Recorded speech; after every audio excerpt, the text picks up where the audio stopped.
3, 2, 1...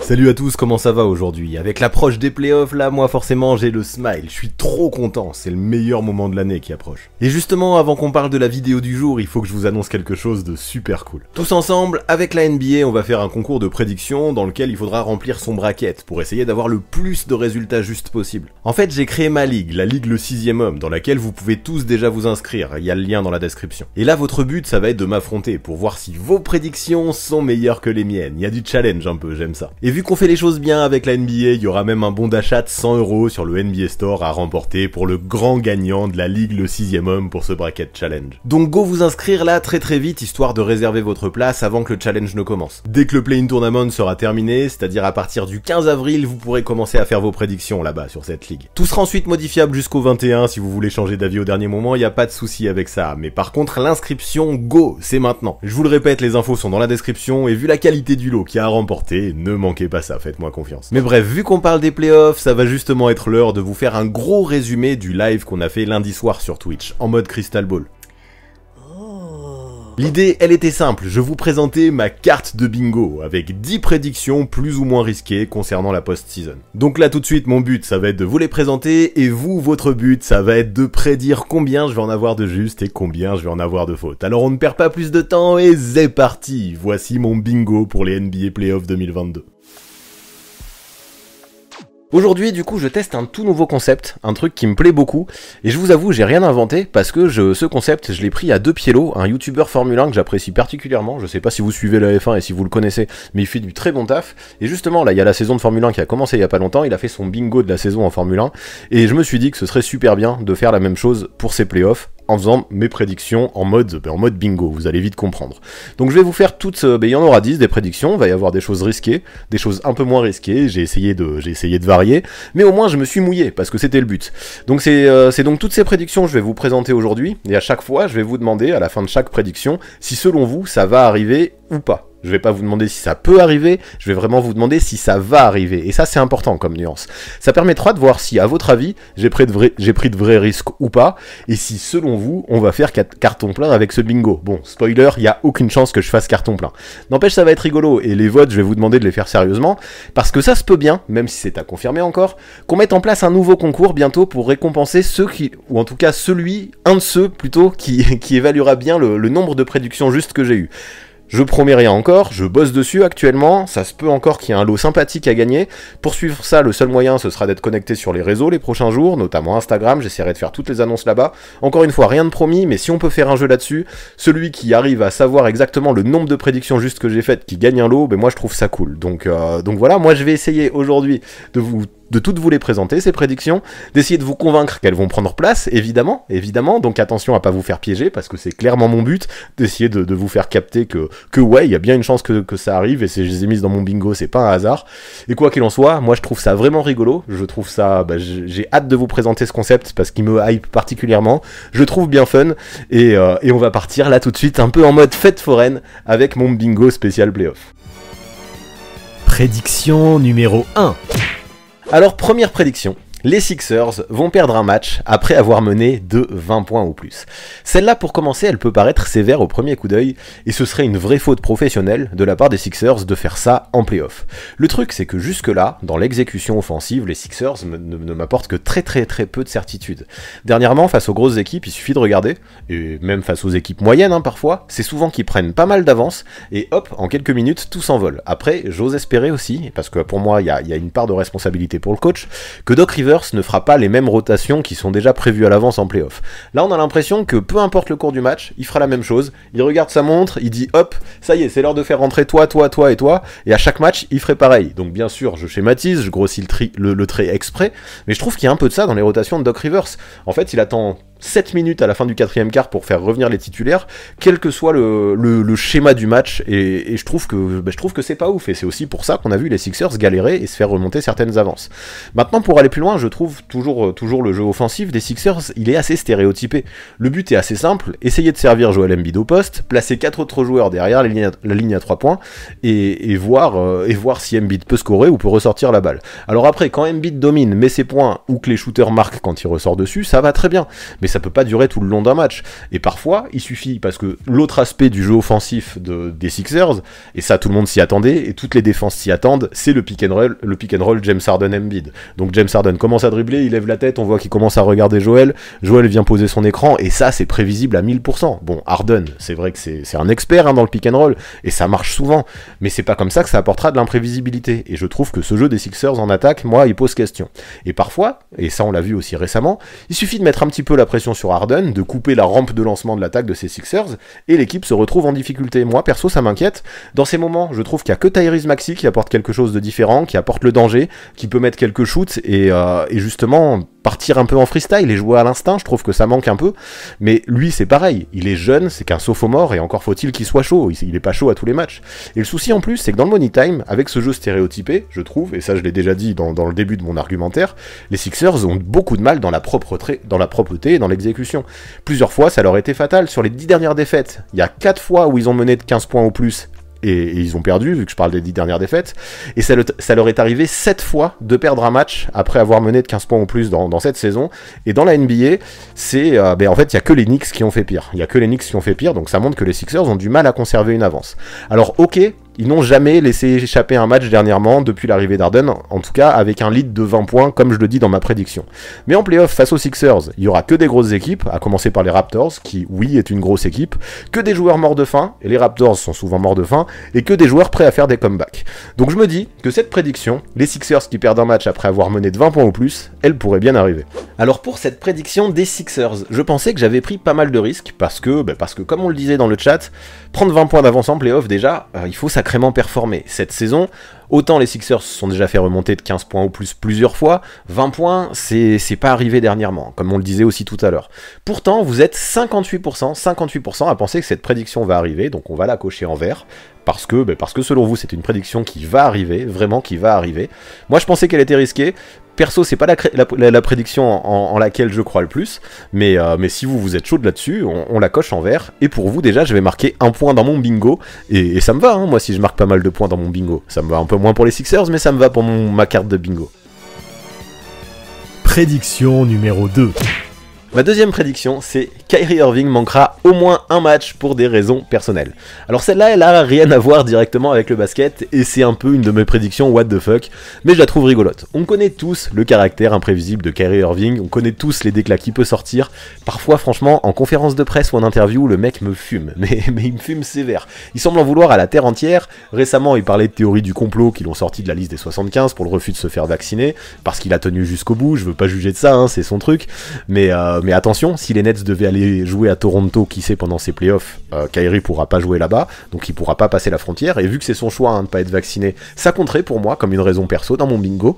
Maintenant, que les Nets affrontent les Raptors, on n'y est pas encore. Il va déjà falloir qu'ils sortent du play-in pour commencer. Et si ça se trouve, mercredi, quand le best-of sortira, on saura qu'ils ont battu Cleveland. Je sais pas encore au moment où je fais ce live, on saura qu'ils ont battu ce Cleveland et qu'ils sortent du play-in. Mais je sais pas, moi je me dis que même si c'est pas cette histoire de Toronto, avec Kyrie Irving, tout peut arriver. Il suffit que, allez, j'exagère, hein, mais qu'il se lève du mauvais pied, qu'il prenne mal un truc, qu'il se mette en mode personne ne dirige ou ne peut contrôler ce que je fais, personne n'a le droit de me dire ce que je dois faire, et hop, pourquoi pas l'imaginer s'absenter un match. Peu après son autorisation de rejouer à domicile, là récemment par exemple, j'ai trouvé ça très très fort ce qu'il a dit. Le mec s'est reposé une bonne partie de la saison, vu qu'il a commencé le 5 janvier. Pendant un moment, il jouait que les matchs à l'extérieur en plus suite à ça. Et hop, au bout de quelques matchs là seulement, vraiment très vite, il nous dit ils auraient quand même pu nous donner un jour de repos supplémentaire, la NBA. C'est abusé qu'on fasse des back-to-back.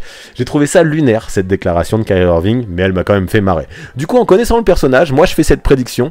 La raison de son absence, je vais pas vous la donner ici, ce serait quand même, là, je veux pas non plus me transformer en devin.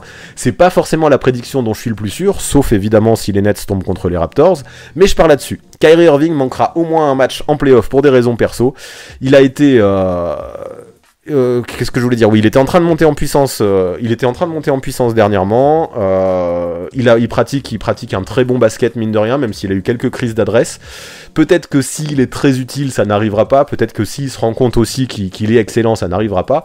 Mais comme je dis, il suffirait qu'il manque un ou deux matchs, qu'il perde confiance et qu'il prenne quelque chose mal. Et pourquoi pas l'imaginer manquer un match pour des raisons perso. Alors pour cette prédiction, bon, je m'y attendais pas parce que c'était vraiment ma prédiction troll, hein, de ma carte bingo. Mais il en fallait un peu, il fallait bien qu'on rigole un petit peu. mais je m'attendais pas à ce que vous répondiez oui, et c'est vrai que c'est sûr que si les Nets affrontent Toronto, même si encore une fois on en est loin, ça pourrait arriver, hein, qu'il manque les matchs à l'extérieur, même ça arrivera qu'il manque les matchs à l'extérieur parce qu'il s'est pas fait vacciner, donc c'est peut-être pour ça que vous avez été temps à répondre oui, parce que vous êtes 57% à penser que cette prédiction va arriver, donc on la coche en vert. Maintenant j'ai lu des choses qui m'ont bien fait marrer dans le chat, ça parle de manquer un avion, ça parle de s'embrouiller avec son coach, ça parle d'être coincé aux toilettes ou d'inventer une blessure, tout ça c'est des raisons personnelles, alors je suis pas sûr que ce soit celle-là qui arrive, mais visiblement vous dites que c'est un gars qui est tellement imprévisible que ça vous étonnerait pas que ça arrive, donc vous pensez vraiment que ça va arriver. Pourtant je demande pas est-ce que ça peut arriver selon vous, mais est-ce que ça va arriver? Et visiblement, en tout cas, 57% du chat pense que ça va arriver. Ça me fait marrer, ma prédiction troll, vous la validez quand même. Alors let's go. Prédiction numéro 3. Ma prédiction 3, je dis que Jason Tatum fera au moins une perf à 50 points pendant ses playoffs.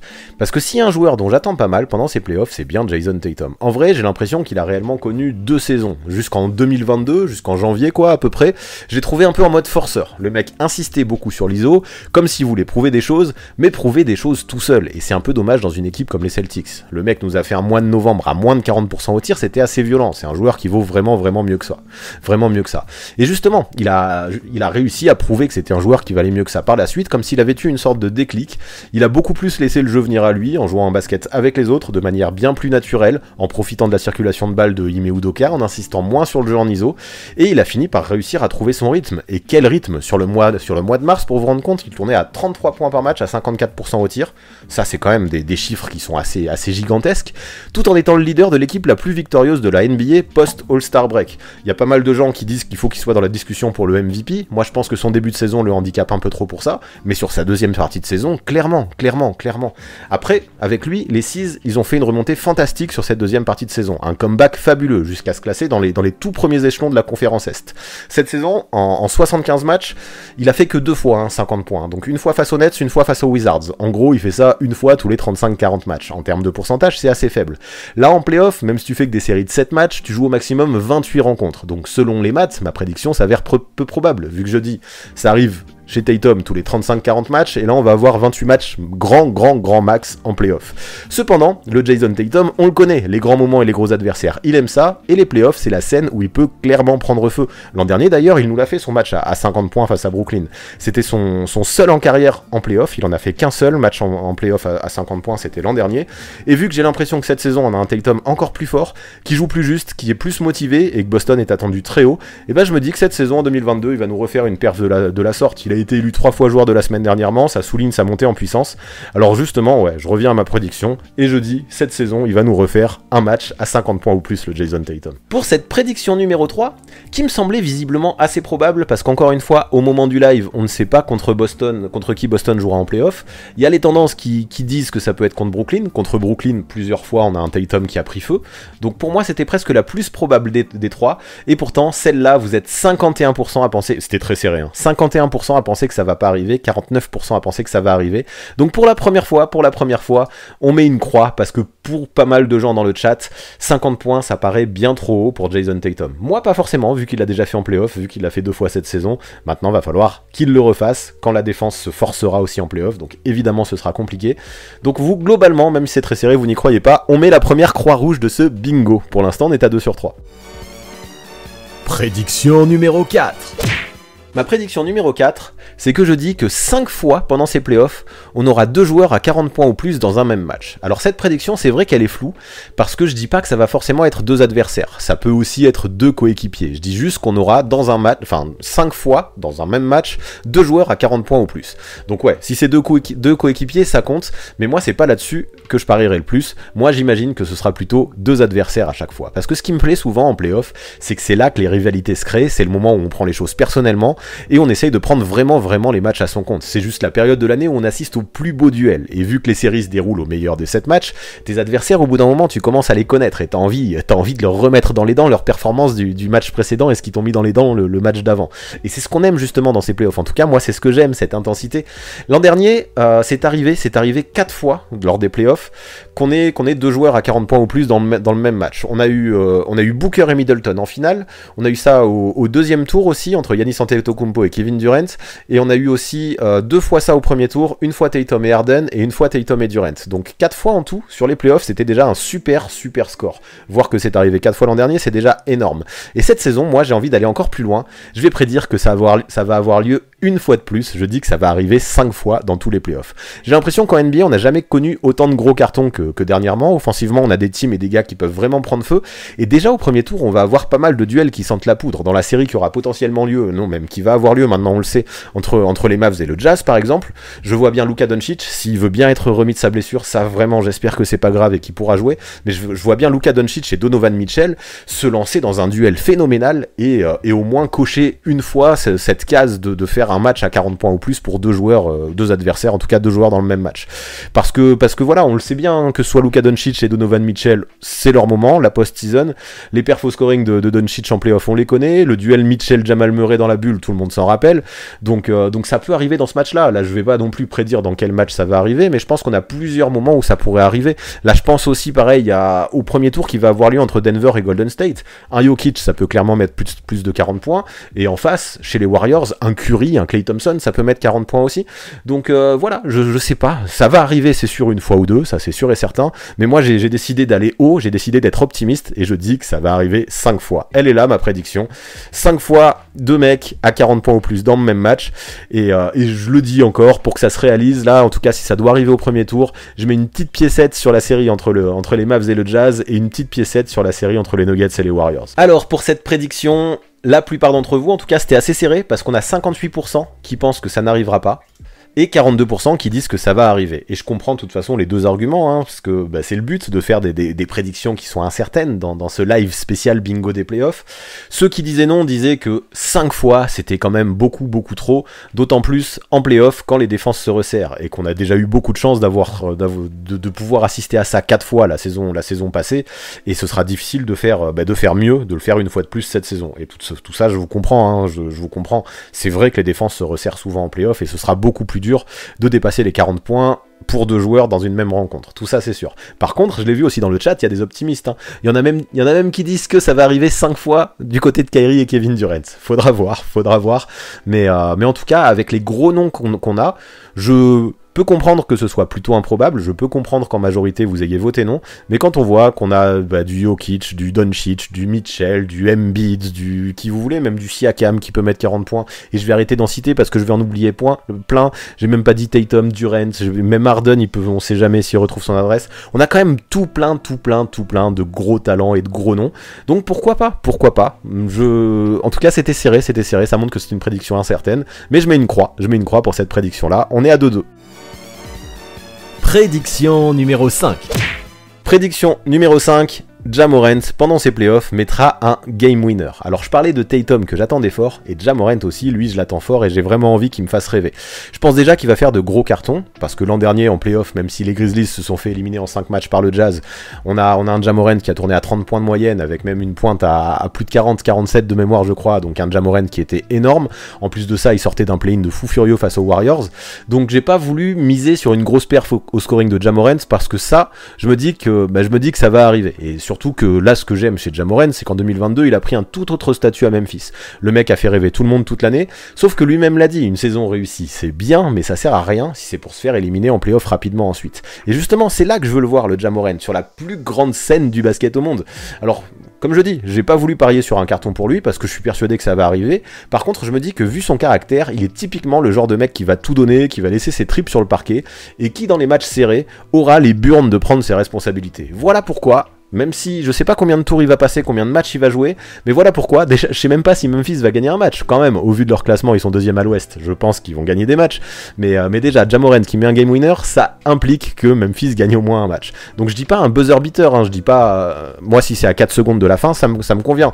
Un game winner, c'est juste un shoot qui permet à sa team de passer devant définitivement et de gagner le match dans les derniers instants. Donc cette saison, il en a tenté pas mal, des game winners, plusieurs fois il a pris ses responsabilités, mais il en a plus, clairement, il en a beaucoup plus manqué que réussi. Il a pas été en super réussite. Là, de mémoire, le seul que j'ai en tête, c'est le layup qu'il met à la fin contre les Suns. C'est peut-être son seul game winner de la saison. Désolé aux fans de Moren si j'en oublie, mais de mémoire, là, j'ai que celui-là. Donc c'est pas non plus un coutumier du fait comme DeMar DeRozan. DeMar DeRozan, il y aurait peut-être eu moins de risques de dire qu'il mettra un game winner en playoff. Autant, bon, il faut aussi que Chicago passe des tours et gagne des matchs pour ça. Mais peu importe. Là, j'avais envie de faire quelque chose sur Ja Morant parce que je le sens bien, là, le Ja. Je pense que dans ses playoffs, il nous mettra un game winner et je pense même que ce sera un game winner mémorable. Alors pour cette prédiction sur Ja Morant, je suis très embêté parce qu'on a eu pas mal de votes et ça finit sur du 50% oui, 50% contre. Et ça montre bien que vous... Dans le chat, vous dites tous que Ja Morant, clairement, il a les épaules pour le faire et clairement, il prendra ses responsabilités en cas de match serré. Donc, il en tentera, je pense, des game winners s'il y a des matchs serrés. Maintenant, est-ce qu'il va le mettre ou est-ce qu'il va pas le mettre? Eh bien, c'est comme lancer une pièce, c'est comme faire pile ou face et on voit si ça va rentrer ou pas. Et ça montre bien, dans vos résultats dans le chat, 50% oui, 50% contre, que c'est assez aléatoire. Mais ça montre bien aussi que, encore une fois, j'ai réussi à trouver une prédiction assez incertaine et ça me fait plaisir. Ça me met le smile même, j'avoue. Je suis bien content de ça, et donc vu qu'il faut que je mette soit un V, soit une croix, vu que c'est ma prédiction et que moi j'ai envie d'être optimiste et que je veux que ce soit légendaire et que j'y crois, c'est moi qui vais trancher sur ce coup-là, et donc celle-là je la valide vu que le chat arrive pas à se mettre d'accord, c'est moi qui tranche, et moi j'y crois, j'ai envie d'être optimiste, je veux des gros playoffs avec des gros shoots, et même un Ja Morant qui brille, donc celle-là on la valide. Prédiction numéro 6. Ma prédiction numéro 6, alors j'avoue que celle sur Kyrie Irving était un peu troll, et voici une autre prédiction un peu troll. Enfin j'espère surtout que Luka Doncic pourra jouer en playoff et que sa blessure est pas trop grave, parce que si celle-là, si Luka Doncic est out pour les playoffs, forcément cette prédiction ne pourra pas réaliser.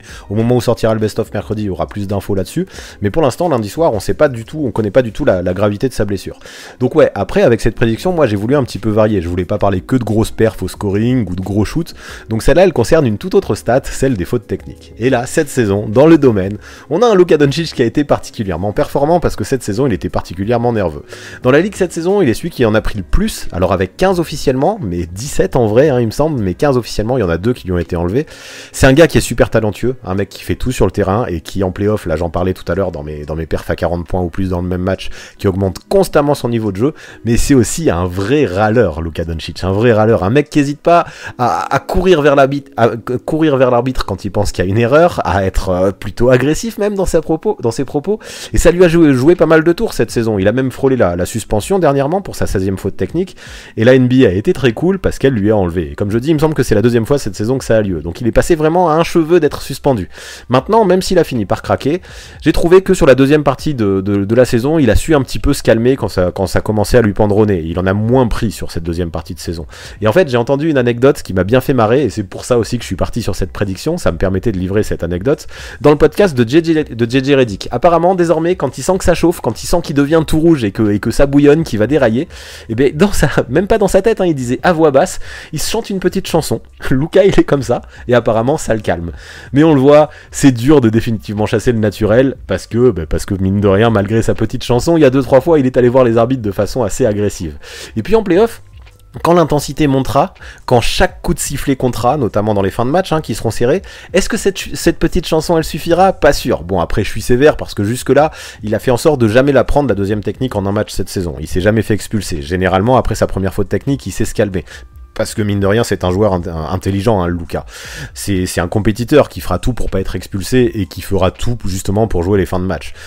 Néanmoins, quand en playoff, les émotions seront multipliées, et encore plus pour lui, qui tient forcément à passer un tour après avoir échoué 2 années de suite au premier tour face aux Clippers, je me dis que s'il rencontre un arbitre un petit peu tatillon, mais aussi suffisamment burné pour oser lui mettre sa deuxième faute technique et expulser Luka, parce que ça aussi, un arbitre, il faudra qu'il sache prendre ses responsabilités pour mettre une deuxième faute technique, ça peut dérailler. Encore une fois, c'est pas ma prédiction la plus sûre, c'est pas celle en croix, c'est pas celle en laquelle je crois le plus, mais bon, il faut un début à tout, je me dis, vu qu'elle me fait marrer, vu que c'était l'occasion de livrer cette anecdote, même si évidemment je le souhaite ni à Luka ni à Dallas, je la maintiens cette prédiction et je me dis qu'elle pourrait arriver. Pour Luka Doncic qui se ferait exclure pour 2 fautes techniques, moi j'avoue que si j'avais voté, c'était pas du tout celle en laquelle je croyais le plus. Moi j'aurais voté, j'aurais dit que ça n'arriverait pas, et je rejoins la plupart des arguments dans le chat qui disent que Luka n'est pas assez bête pour se prendre une deuxième faute technique, mais aussi, et ça je pense que c'est important, que les arbitres avec les stars sont souvent bien plus tolérants en play-off parce qu'ils mettent pas de deuxième faute technique.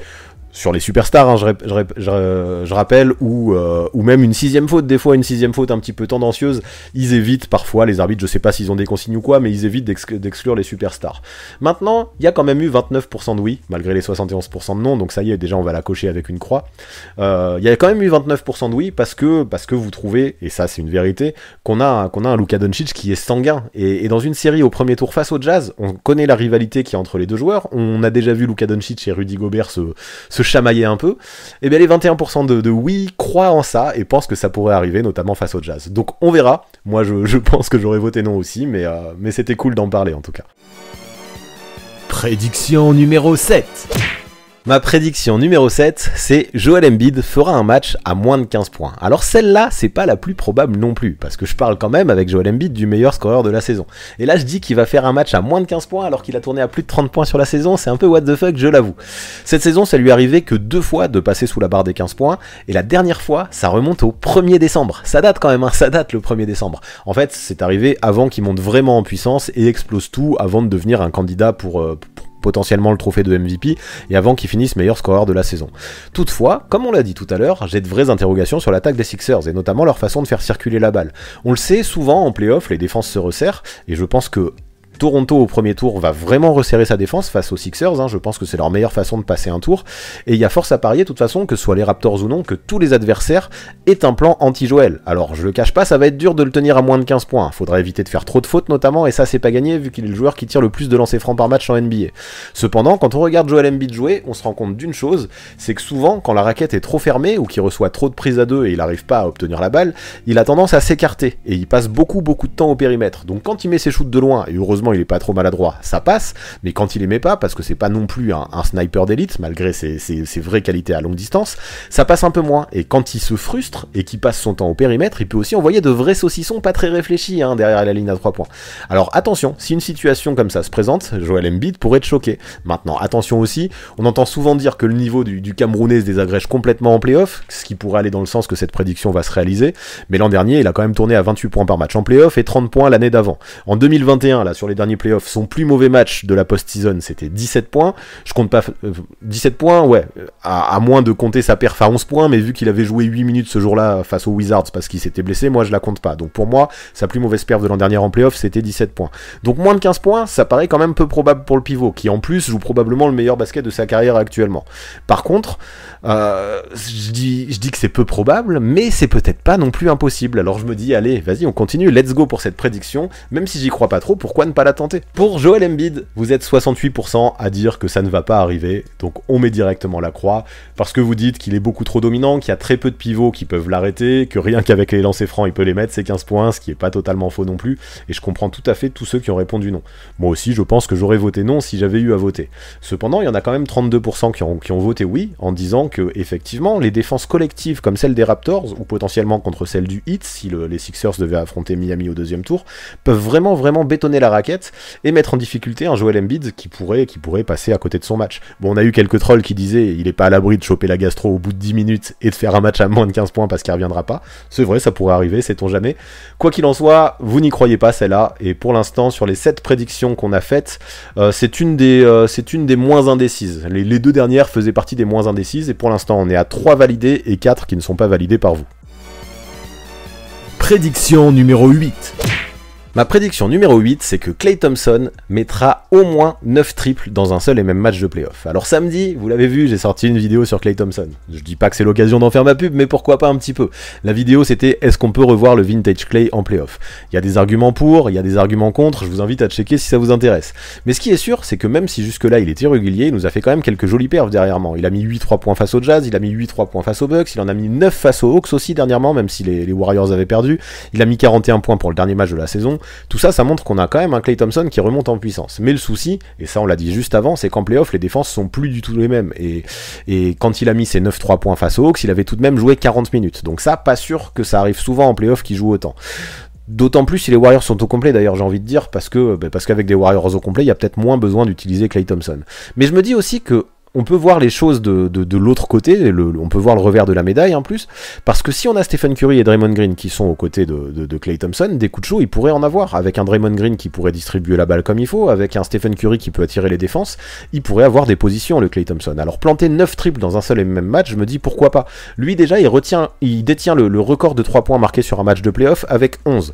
Donc 11, c'est fort quand même, et les 9, c'en est pas loin, donc mine de rien, ça voudrait dire que c'est une très très très grosse perf de mettre 9-3 points en playoff. Sauf que là, il faut quand même se rendre compte que forcément, après 2 ans et demi sans jouer pour Klay Thompson, l'arrière est plus tout à fait dans le même rythme qu'il y a 3 ans, même si ça revient peu à peu. Là, il était toujours pas capable de jouer les back-to-back. En plus de ça, les Warriors posent quelques questions aussi en cette fin de saison, même s'ils étaient pas au complet. Et puis, si jamais ils se font sortir dès le premier tour, sait-on jamais, on sait pas ce qui peut arriver face aux Nuggets, ça limitera les opportunités pour Klay Thompson de faire une telle perf. D'autant plus qu'il faudra aussi partager ses tirs avec Stephen Curry s'il revient, mais aussi avec Jordan Poole qui prend feu dernièrement du côté de Golden State. Du coup, clairement, je peux pas garantir que ça va arriver, mais j'aimerais bien, je kifferais tellement au moins sur un match, revoir ce vintage Klay là qui nous met 9-3 points et qui prend feu de loin, que cette prédiction, ça me faisait plaisir de la poser là et de vous demander votre avis à ce propos. Alors pour Klay Thompson et ses 9-3 points, ça a été encore très très serré, et là ça y est, je suis content, on est revenu sur des prédictions super indécises, parce que ça s'est joué à 52%. Contre 48, et c'est le non qui a gagné justement à 52%. Vous pensez que ça n'arrivera pas, parce que dans le chat je le vois, et c'est vrai, c'est justement aussi pour ça que j'ai mis ce chiffre. Vous dites que 9-3 points quand même dans un match de playoff, ça fait vraiment beaucoup, et c'est vrai que ça fait vraiment beaucoup, hein. Plusieurs d'ailleurs dans le chat ont dit, si tu avais mis 8, j'aurais répondu oui, et 8, j'y avais pensé, mais j'ai préféré mettre 9, parce que 8 c'était pas assez incertain. 8, je me dis, il y a plus de chances que ça arrive, enfin en tout cas il y a trop de chances que ça arrive. 9 c'est beaucoup plus sujet à polémique, donc ce chiffre de 9 me va bien, et ça se voit vu que ça fait du 52-48. Faudra voir comment il arrive à avoir ses tickets shoot avec Jordan Poole et Stephen Curry, faudra voir s'il arrive à prendre un coup de chaud comme s'il est capable de le faire, faudra voir s'il arrive à retrouver son rythme après ces 2 ans et demi sans jouer, mais en tout cas ça peut arriver selon vous, même si c'est loin d'être certain, vu que de toute façon c'est encore une croix que je mets dans mon tableau du bingo concernant Klay Thompson. Prédiction numéro 9. Ma prédiction numéro 9, je suis désolé, c'est encore une prédiction troll, donc du coup c'est la 3e. C'est vrai que j'avoue que je suis un petit peu taquin, mais si je suis pas taquin pour ce bingo, je ne serai jamais taquin. Donc cette prédiction très très troll concerne Giannis Antetokounmpo. Je dis que pendant ces playoffs, il fera au moins un airball au lancer franc. Bon, je pense qu'avec celle-là, les fans de Giannis vont me tuer, et c'est vrai que ça a l'air très moqueur dit comme ça, mais là encore, ceux qui ont vu ma vidéo d'il y a 2 semaines savent à quel point je respecte Giannis Antetokounmpo, à quel point je respecte ce joueur. Surtout que là, moi je parle de ses lancers dans cette prédiction, et dans ce domaine, il a fait de vrais progrès cette saison. Clairement, il était visé au lancer franc lors des derniers playoffs avec le public qui faisait le compte à rebours là pendant qu'il se concentrait sur la ligne. Mais lui, ça l'a pas dérangé, ça l'a pas empêché de continuer à provoquer des fautes, d'aller sur les lancers francs, d'aller tirer ses lancers francs, même en tournant à moins de 60% sur cette campagne de playoffs de l'an dernier. Et même, d'ailleurs, dans cette campagne de playoffs, il faisait de gros écarts parfois. Il balançait de gros avions. Il est comme ça, de toute façon, le freak, lui, il s'en fout. On se fout de sa gueule, peu importe, il continue à jouer son jeu. Et il sait très bien que s'il insiste, ses lancers finiront par rentrer.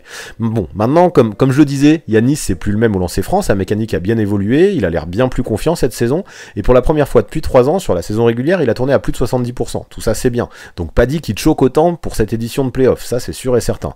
Mais voilà, encore une fois, cette prédiction je la trouve cool, je la trouve fun, je la trouve rigolote. Le gars en moyenne il shoot plus de 11 lancers francs par match, et il y a de grandes chances qu'en playoff il en tire encore plus, parce qu'il y en a tout plein, même à 70% de réussite, d'adversaires qui n'hésiteront pas à aller au contact pour le limiter s'ils sentent qu'ils se font dominer dans la peinture pour éviter les paniers faciles. Donc là, vu que je m'attends, en tout cas c'est ce qui est prévu a priori, que les Bucks fassent un très long parcours en playoff, je pense que le Grec va passer énormément de temps sur la ligne des lancers francs. Il va forcément tirer, a priori, si les Bucks font un long parcours, il va tirer ses 100 voire 200 lancers pendant cette post-season.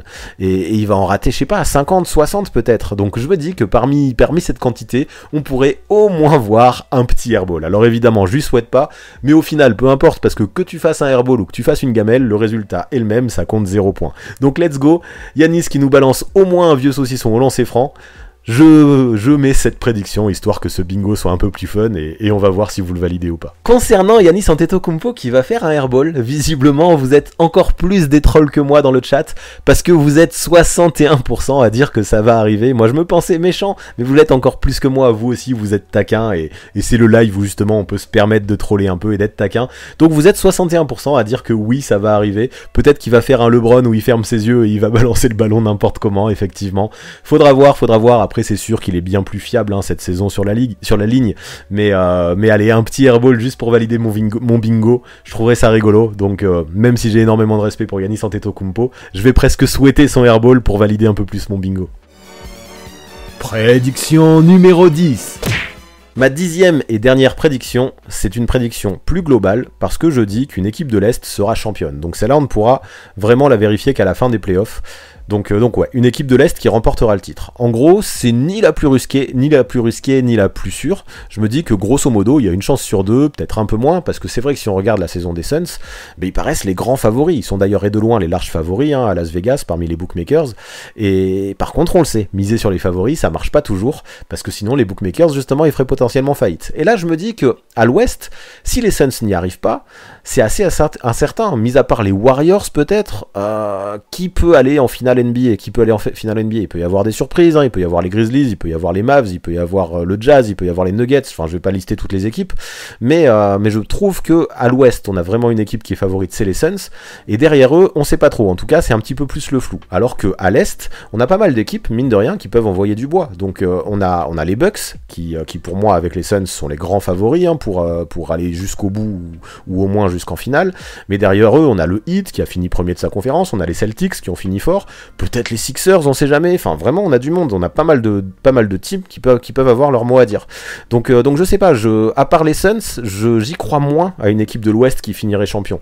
J'ai l'impression que la conférence Est, et c'est même pas une impression, hein, il suffit de regarder l'homogénéité de cette conférence, que cette conférence est plus dense cette saison, bien plus homogène, et je me dis que quoi qu'il arrive, au vu de l'adversité dans la conférence Est, ce sera forcément le parcours du combattant pour l'équipe de l'Est qui accédera au final. Donc en fait ma prédiction elle part de là, je me dis que l'équipe de l'Est qui arrivera en finale, poussée par le momentum et le rythme qu'elle aura développé et par les matchs avec une méga intensité qu'elle aura dû gagner, l'équipe de l'Est qui ira en finale repartira avec le trophée.